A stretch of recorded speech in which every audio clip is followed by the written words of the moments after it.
차이점들이 있어요. 로우 촬영하게 되면은 그 모든 것들을 여러분들이 보정을 한 장 한 장 한 땀 한 땀 할 수가 있습니다.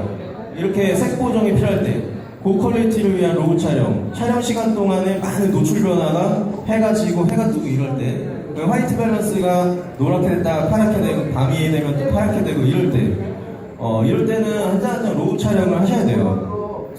그런데 지금 현장에서 빠른 현장 스케치라든지 어디 빨리 찍어서 남한테 인터넷에서 보여줘야 된다든지 그럴 때는 니콘의 바디 안에 있는 기능을 이용하시는 게 빠릅니다. 그래서 여러분들께서는 좀 본인께서 내가 어떤 촬영을 하고자 목표를 하신다면은 그거에 따라서 로우 촬영하실지 아니면 바디 내에 합성 영상을 자체적으로 뽑아주는 기능을 이용해서 만드실지는 그거는 본인 자유의 선택에 따르지만 대부분 프로페셔널한 그 타임랩서들은 로우 촬영을 한 장 한 장 하고 있어요. 그래서 이런 차이가 있습니다. 인터벌 촬영하고 자체 미속도 촬영은 뭐냐면은 촬영 제한 시간이 있어요. 그리고 동영상 자동 생성 기능이 유무의 차이가 있고 메모리에 저장되는 것들은 로우나 JPG인데 최종적으로 미속도 촬영은 영상 포맷 하나만 저장되고 그 시퀀스 한 장 한 장의 사진들은 전혀 저장되지 않습니다.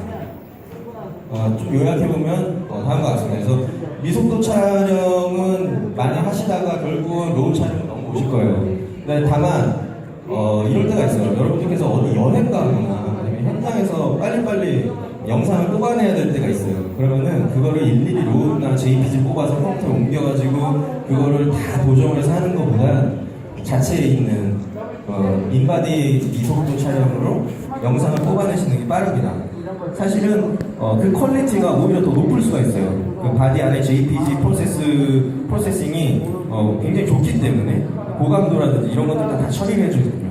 본인이 만약에 일단 타임랩스에 대해서 내가 흥미를 먼저 가지고 싶다, 그리고 타임랩스에 관심이 많이 생겼다 그러면은 미속도 촬영부터 해보세요. 미속도 촬영. 그러면은 많이 감이 올 거예요. 그 다음에 해가 뜨거나 해가 지고 밤이 되거나 이런 노출 변화가 심한 거, 그리고 오래 촬영하는 것들에 대해서는 한 장 한 장 찍는 게 굉장히 중요하기 때문에 결국은 왼쪽 방면 왼쪽으로 넘어오셔서 많은 연습이 필요하다는 거 그렇습니다. 근데 또 한계의 점이 여러 가지가 있는데 결국은 출력되는 것들이 펠리트 컬러라는 거, 색 보정이 굉장히 불리합니다. 영상 길이 제한, 녹화 제한 이런 것들이 있어요. 그래서 미속도는 가급적 처음 아니면 긴급할 때 쓰시고 결국 나중에는 로우 촬영으로 오셔서 전문적인 그 타임랩스를 촬영하게 됩니다. 로우나 JPG는 결국 우리가 액세서리가 필요 없을 만큼 우리 니콘 바디에서는 그 인터벌 기능이 굉장히 좋아요. 제가 이 인터벌 기능, 저도 타임랩스 쓰면은 별도의 다른 기능을 쓰지 않고 이 기능을 통해서 타임랩스를 찍고 있습니다. 물론 이제 어떤 외부 장비, 달리라든지 무빙 장비를 쓸 때는 이런 걸 못 쓰지만 그냥 완전 고정해서 찍는 타임랩스는 무조건 이걸로 촬영하고 있어요. 그 중에 니콘만의 특장점인데 이거 정말 니콘의 축복이라고 저는 말씀드리고 싶어요. 어떤 타임랩스는 찍으면은 타임랩스가 막 시간에 따라서 한 장 한 장 노출 차이가 굉장히 심한데 니콘에서는 이 노출 스무딩 기능이 있습니다. 그래서 한 장에 어떤 노출이 팍 튄다 그러면 그거를 예를 들어 50에서 100으로 튀는 거를 50에서 한 60 정도만 튈 수 있게끔 어떤 프로세싱을 통해서 일괄적인 노출을 뽑아줍니다. 물론 강한 강원이 생기든가 아니면은 구름에서 햇살이 확 나와가지고 노출차가 급격히 변하면은 그거는 물론 얘도 튀지만 그조차도 많이 튀지 않도록 좀 일괄적으로 그 밀어주는 기능이 노출 스무딩이라고 보시면 되세요. 그래서 타임랩스를 찍을 때는 무조건 노출 스무딩을 찍어라. 그래서 저는 이 기능을 굉장히 추천드리고 있습니다. 타 바디에 없는 아주 좋은 기능이거든요. 이것 때문에 저도 니콘을 계속 쓰고 있어요. 그 다음에 타임랩스를 찍을 때 준비할 거는 어떤 카메라가 필요한 건데 카메라를 사실은 구별하지 않습니다. 요즘 나오는 카메라 사진의 그 해상도를 보면은 대부분 6K는 뽑을 수 있어요. 이 때문에 지금 굉장히 가격이 좋아진 이 바디나 굉장히 가격이 비싼 바디도 상관없습니다. 다만 여러분들께서 8K라든지 더 높은 프레임, 더 높은 해상도를 타임랩스를 만들 때는 이런 바디로는 안 되겠죠. D850 정도 돼야 8K를 뽑을 수 있습니다. 그래서 이 해상도를 잘 듣고 최종 그 아웃풋 픽셀이 얼마만큼 되는지에 따라서 카메라를 선택하시면 되는 거예요. 타임랩스 전용 카메라는 존재하지 않습니다만 이것만 보시고 선택하면 되고 니콘에는 그 어떤 바디를 선택하더라도 니콘 노출 스무딩 기능이 있기 때문에 타임랩스 하는 데 있어서 전혀 무리가 없습니다. 릴리즈가 필요할 때는 간혹 있어요. 원격으로 촬영하는 경우가 있다든가 아니면 제가 카메라 어디 두고 주를 무선 릴리즈를 통해서 릴리즈를 해야 될 때가 있는데 그런 때 아니면은 거의 쓸 일이 없습니다. 다만 이제 한 장 한 장 찍을 때 릴리즈가 필요할 수 있기 때문에 준비해 두시면 좋을 것 같고 메모리는 굉장히 고용량 메모리가 필요해요. 기존에 갖고 계신 게 뭐 32, 64면은 좀 128기가 정도는 갖고 계셔야 로우 촬영을 계속적으로 뭐 1박 2일 촬영을 하더라도 무리가 없습니다. 배터리도 굉장히 많이 필요합니다. 배터리가 3시간, 4시간 찍다 보면은 금방 가는데 타임랩스, 밤새 찍는 타임랩스 같은 경우는 이런 커플러, 외부 DC 전압을 넣을 수 있는 이런 커플러를 통해서 촬영하고 있습니다. 삼각대는 반드시 필요합니다. 삼각대는 좀 견고하고 좀 비싼 삼각대가 좋겠죠. 타임랩스는 바람을 이기면서 낮과 밤의 온도 차이를 이기면서 카메라를 정확하게 고정하고 있는 것이 굉장히 중요합니다. 그게 타임랩스를 2시간을 찍든 4시간을 찍든 10초를 찍든 중요한 건 카메라가 프레임이 전혀 흔들리면 되지 않는다는 거예요. 해변이나 아니면은 많이 흔들리는 이 나무 판넬 같은 데서 찍다 보면은 결국은 기존에 사진 찍을 때 몰랐던 버릇들은 다 고쳐져야 될 버릇들이 많이 나타나게 돼요. 그래서 완벽히 고정해서 타임랩스를 찍는 게 굉장히 중요하다. 컴퓨터 당연히 필요하겠죠. 이런 외장하드들이 굉장히 많이 필요합니다. 타임랩스 찍다 보면은 뭐 수십 테라 이렇게 나오는 데도 있는데 물론 전문적인 타임랩서들은 그러겠지만 하드디스크들을 굉장히 백업을 많이 해서 유지 보안에 신경을 많이 써야 돼요. 애써 찍은 게 많이 날아가는 경우를 많이 봤습니다. 그 다음에 이런 프로그램들이 많이 필요해요. 영상이기 때문에 타임랩스는 결국 내가 찍고 그냥 핸드폰으로 보고 이렇게 눈으로만 보고 싶어도 결국은 이거를 영상으로 뽑아내는 그런 프로그램들이 필요한데 이런 프로그램도 어도비사의 이런 프로그램이지 아니면 맥북, 애플 제품의 저런 제품들 영상을 편집하고 어떤 특수효과를 넣어주는 제품들이 많이 필요해요. 그래서 타임랩스를 찍는다는 거는 이 제품들, 이런 어플리케이션들을 좀 배워야 된다는 걸 의미합니다. 그래서 타임랩스 하나 찍고 영상 하나 10초 꼽아놓고 그냥 현장에서 보고 말고 할 게 아니잖아요. 타임랩스를 좀 모아서 좀 붙이기도 하고 내가 원하는 대로 좀 잘라보기도 하고 해야 될 텐데 그러려면 결국은 영상의 편집, 영상의 효과를 내는 이런 프로그램들에 대해서 좀 여러분들께서 공부를 해야 된다. 그래서 이런 테크닉이 이런 프로세스로 진행이 됩니다. 그래서 사진 현상을 해서 영상으로 만들고 거기다 효과를 줘서 인코딩을 하고 남한테 보여주는 이런 프로세스로 기결이 될 수 있을 것 같아요. 여러분, 만약에 컴퓨터가 없으면은 이 모바일 디바이스로도 타임랩스를 많이 뽑아주더라고요. 여러분들께서 굳이 경제적인 상황에 맞춰서 타임랩스를 찍기 바랍니다. 무조건 이 모든 장비들이 다 필요한 건 아니에요. 그 다음에 이 모든 걸 떠나서 가장 중요한 거는 시간하고 열정하고 인내심인 것 같아요. 저도 타임랩스를 많이 찍고 있지만 열정이 없으면 여기까지 올 수 없겠죠.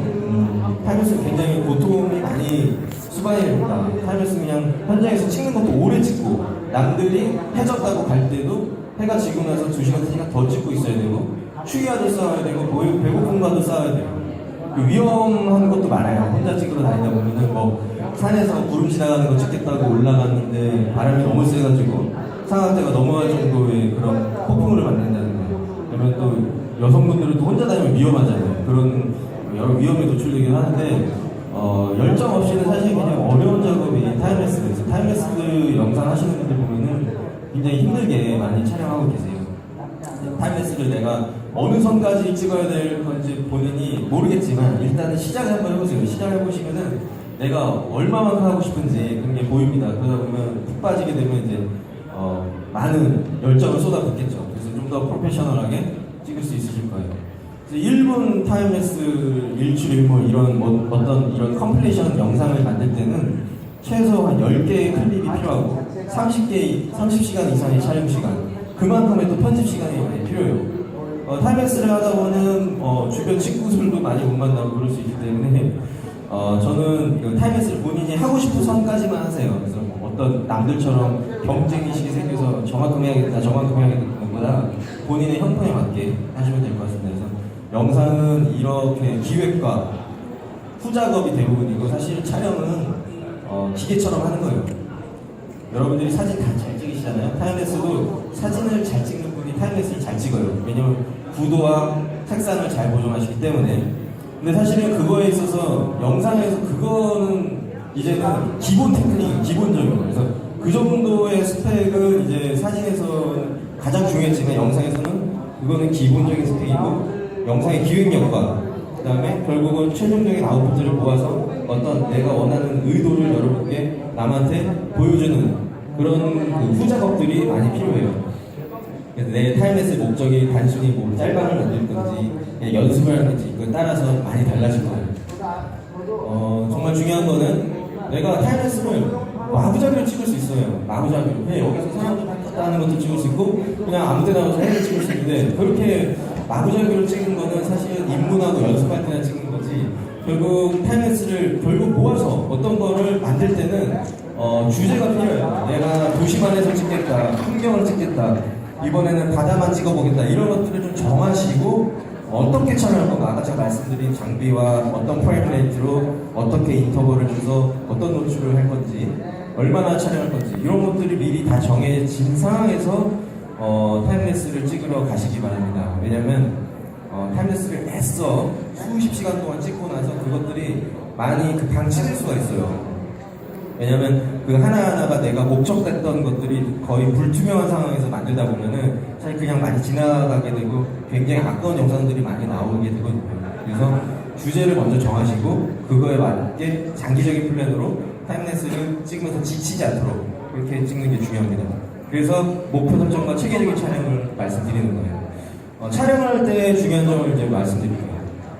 타임랩스는 무조건 수동 초점이에요. 바디가 AF 기능이 엄청 좋은 거 이런 거 상관이 없고 렌즈도 사실은 수동 렌즈도 상관이 없습니다. 왜냐면 타임랩스는 AF로 찍을 일이 없기 때문에 수동의 그냥 광학적인 그 해상력이 굉장히 좋은 렌즈 그리고 밝은 렌즈면 좋다 그렇게 생각하시면 됩니다.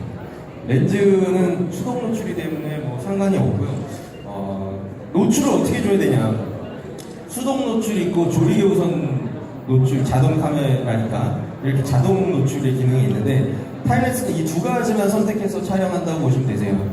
낮에 노출이 많이 변하지 않잖아요. 그리고 완전히 해가 지고 나서 한밤중일 때는 또 노출이 변하지 않습니다. 이럴 때는 수동 노출로 찍고 이런 실내에서도 수동 노출로 찍겠죠. 다만 해가 진 여명부터 해가 일출 시까지의 그 급격한 노출 변화라든지 아니면 해가 져가는 그런 환경에 찍을 때는 A 모드를 많이 찍어요.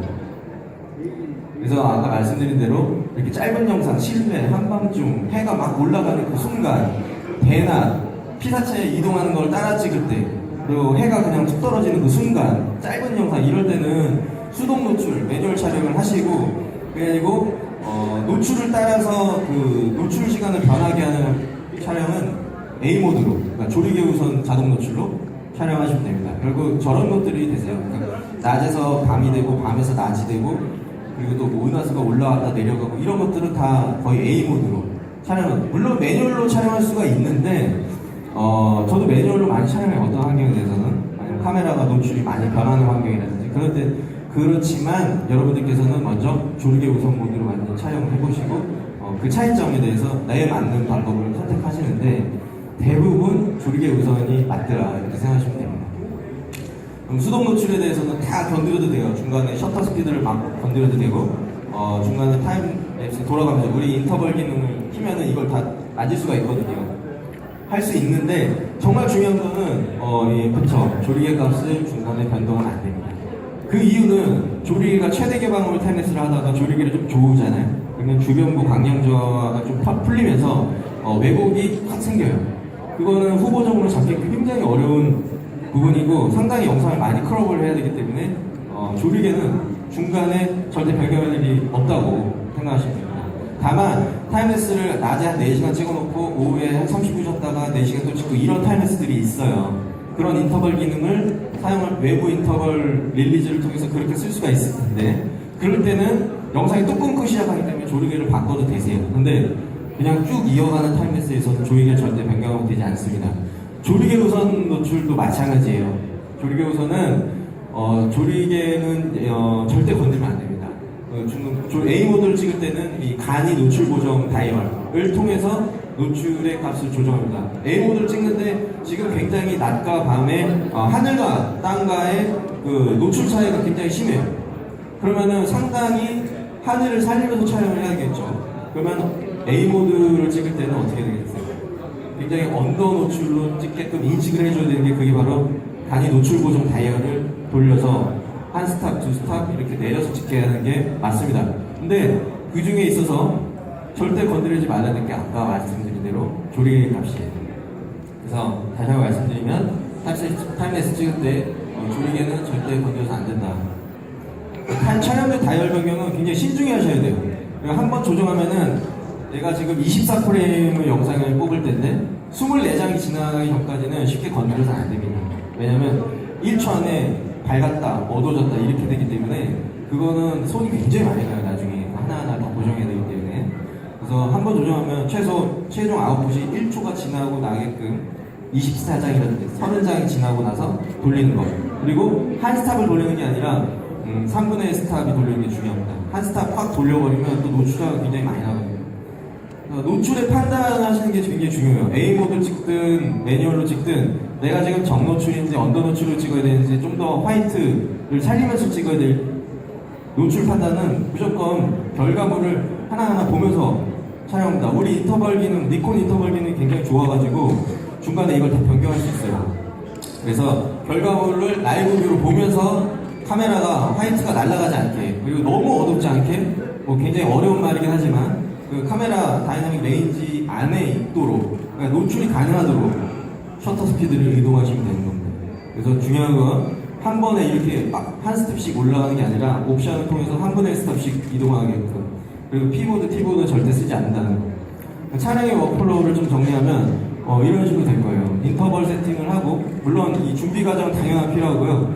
인터벌 세팅을 하고 라이브 뷰를 보면서 노출 결정해서 라이브를 끄는 겁니다. 물론 라이브를 끄지 않아도 우리가 인터벌 기능이 돌아가면 이게 꺼지게 돼요. 그래서 인터벌을 이런 프로세스로 시작하시면 되십니다. 니콘 미속도 동영상은 이거 좀 생략을 할게요. 이거는 매뉴얼에도 나와 있지만 사실 여러분들께 이걸 말씀드리려고 제가 오늘 이 자리에 온 건 아니기 때문에, 그래서 이 샘플 보고 연습하는 방법에 대해서 좀 하나하나 씬에 대해서 좀 설명해 드릴게요. 여기 보면은 구름이 흘러가는 건데요. 잠시만요. 이렇게 구름이 흘러가는 타임레스, 실제로 보면 이렇게 빠른 속도로 구름이 흘러가진 않아요. 이건 한 10초 정도 찍은 영상인데, 구름이 이렇게 흘러가게끔 찍으려면은 하늘을 보면서 구름이 얼마나 빠른 속도로 이동하고 있는가를 먼저 판단하셔야 돼요. 이런 타임레스를 많이 찍어요. 구름을 빨리 지나가는, 가장 손쉽게 찍을 수 있는 거고 대낮에 쉽게 접근할 수 있는 타임레스인데, 중요한 건 내가 구름을 눈에 보는 것보다는 빠르게 찍혀야 될 거 아니에요. 그러면은 구름의 속도를 보면서 대략 한 3초에서 5초 정도의 사이의 인터벌을 두시는 게 맞습니다.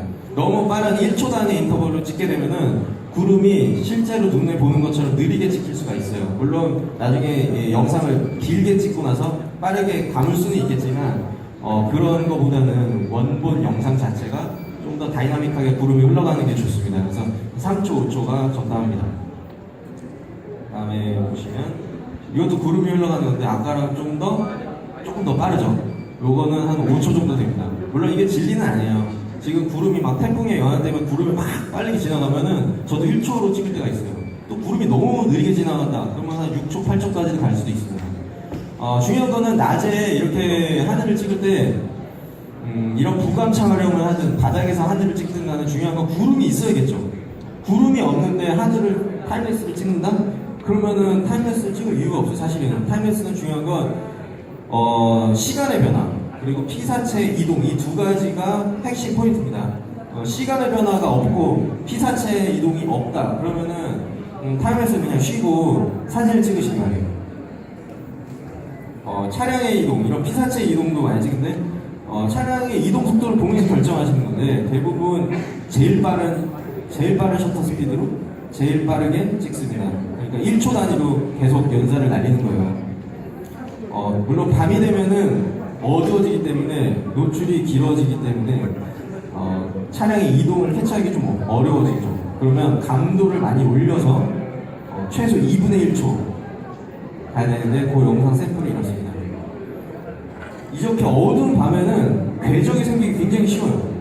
궤적이 생기게 되면 근데 그것조차도 타임레스의 재미는 있겠지만 사실은 표현하는 거는 밤에 이 어두운 환경에 차량이 지나가는 거잖아요.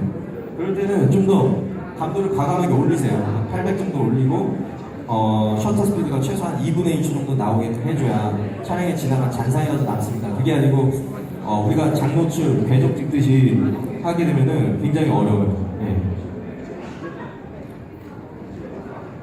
해넘이 순간 이런 거는 한 장 한 장이 굉장히 아쉽기 때문에 1초 단위로 빨리빨리 찍는 게 중요해요. 이거는 매뉴얼로 찍으면 됩니다.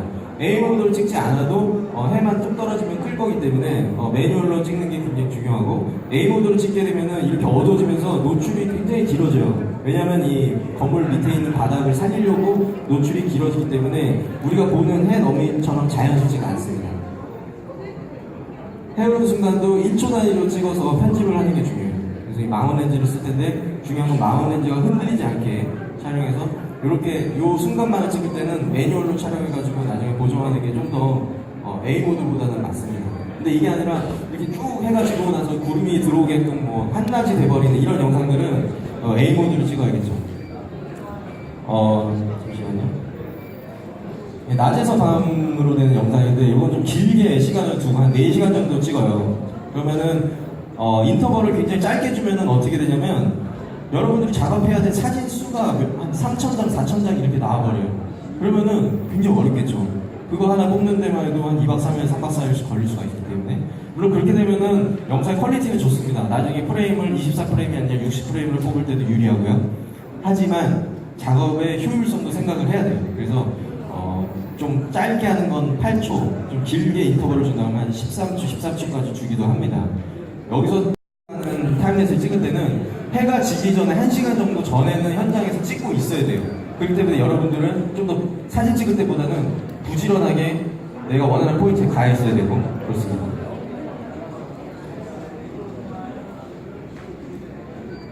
밤에서 낮으로도 굉장히 힘든 타임랩스 중에 하나예요. 일출 타임랩스인데 사진 찍을 때처럼 여명 전에 도착해서 찍으면 안 돼요.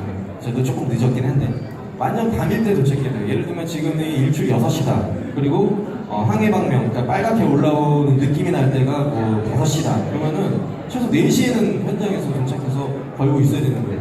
그 타임랩스의 어려운 점이 좀 이해가 되시나요? 그러니까 더 부지런해지고 남들보다 더 훨씬 빨리 가서 남들보다 가장 늦게 내려와야 되는 게 타임랩스 녹화하는 거예요. 그 다음 중요한 건 이 플리커. 타임랩스에서 이 플리커를 떼면 뗄 수 없는 이런 악인 존재입니다.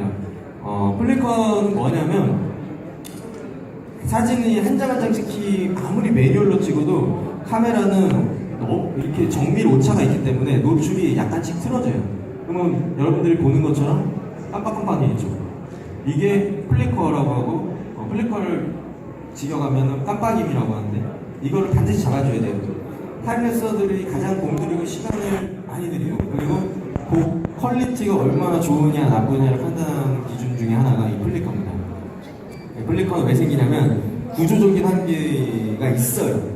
현재 카메라들은 어떤 방식으로든 사진을 찍을 때나 영상을 찍을 때, 또 외부 조명 아래서 찍을 때 이 플리커가 생깁니다. 그래서 고급화될수록 플리커가 없는 기능이 생기는데 그거를 사진을 한 장 한 장 찍어서 연결하면 그거보다 훨씬 더 심한 플리커가 생기게 되세요. 그래서 조리개 셔터 구조, 측강 편차가 생기고 노출 환경, 주변의 환경이 조명이 어떤 LED라든지 뭐 그런 형광등이라든지 그에 따라서 아니면 막 이렇게 조명이 쏘는 그런 주변, 도심 주변 그런 거기 때문에 이 플리커는 무조건 생긴다 라고 보시면 되십니다. 자동 노출, 수동 노출일 때도 다 똑같이 생겨요. 그렇기 때문에 어떤 타임랩스를 뽑는다 하더라도 이 플리커를 잡아야 된다고 생각합니다.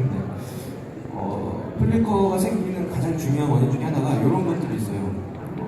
타임랩스는 DSLR로 그동안 제가 많이 촬영을 했는데 이렇게 까닥 움직이는 이런 그 셔터가 돌아가고 조리개가 돌아가는 과정이 있어서 조리개는 항상 동일한 구멍으로 쪼개졌다가 또 동일한 구경으로 넓어졌다가 이렇게 될 것 같지만 그렇지 않습니다.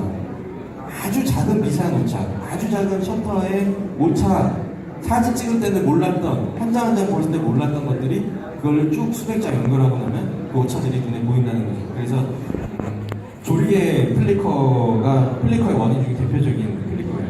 그래서 플리커가 왜 생기는지, 플리커 요약을 하면 자동 노출일수록 A 모드일수록 플리커가 많이 생기겠죠. 조리개 값이 높을수록, 그러니까 조리개를 많이 조일수록 플리커가 많이 생겨요. 왜냐면 조리개는 우리가 촬영 안 할 때는 항상 열려 있다가 촬영하는 순간 확 조였다가 다시 또 열려 있다가 이렇게 되거든요. 그러면은 이 왕복 운동이 길면 길수록 오차가 많이 생기는 거예요. 그래서 조리개는 사실은 타임레서들은 거의 최대 개방으로 많이 찍더라. 아니면 살짝 한 스탑만 조여서 해상도가 조금 올라오게끔 하는 게 A 모드의 핵심입니다. 타임레스는 조리개를 많이 쪼아서 찍지 않아요. 다만 조리개를 조아서 찍을 수가 있는데 그거는 여러 편법이 있습니다. 렌즈 조리개를 수동 조리개를 쓴다든지 아니면 조리개를 조인 상태에서 좀 렌즈를 풀어가지고 조리개가 좀 고정되게끔 여러 편법이 있는데 사실 그런 건 권하지 않습니다. 왜냐면 렌즈가 떨어지는 낙하의 사고 위험도 있고요. 편법이기 때문에 사실은 그러다가 많은 사고가 나게 되거든요. 그냥 조리개를 조금 조여서 한다. 그래서 한 F값이 2.8인 표준 줌 렌즈를 쓸 때 한 3.2, 3.5 F값으로 좀 조이면 4.0 F값으로 촬영하고 있습니다. 셔터 스피드가 빠를수록 플리커가 많이 생겨요. 인터벌이 짧을수록. 그리고 인공 조명, 급격한 명암부 차이가 막 해가 들락날락할 때 심한 속칭 떡고정을 할 때 플리커가 굉장히 심해집니다. 그래서 이런 것들을 다 피해야 돼요. 수동 노출을 할 수 있는 곳은 반드시 수동 노출을 하고 조리개를 좀 많이 열어서 플리커가 안 생기게 하는데 그러려면 어떻게 되겠어요? 조리개 최대 개방을 한 렌즈인데 최대 개방을 했을 때 해상도가 많이 좋아야겠죠. 사실은 타임레스 할 때 렌즈는 좀 많이 좋은 걸 써야 돼요. 개방을 해서 찍기 때문에 물론 어두운 상황에서 감도가 높아지는 걸 좀 방지하려고 좀 밝은 렌즈 쓰지만 정말 중요한 거는 개방값에서 개방값에서 왜곡이 적고 개방값에서 비네팅 그리고 개방값에서 해상력이 좋은 렌즈들이 타임레스에서 굉장히 유리합니다. 플리커 방지 방법은 두 가지가 있는데 촬영 전에 제가 방금 말씀드린 이런 기능을 통해서 예방을 할 수 있고요.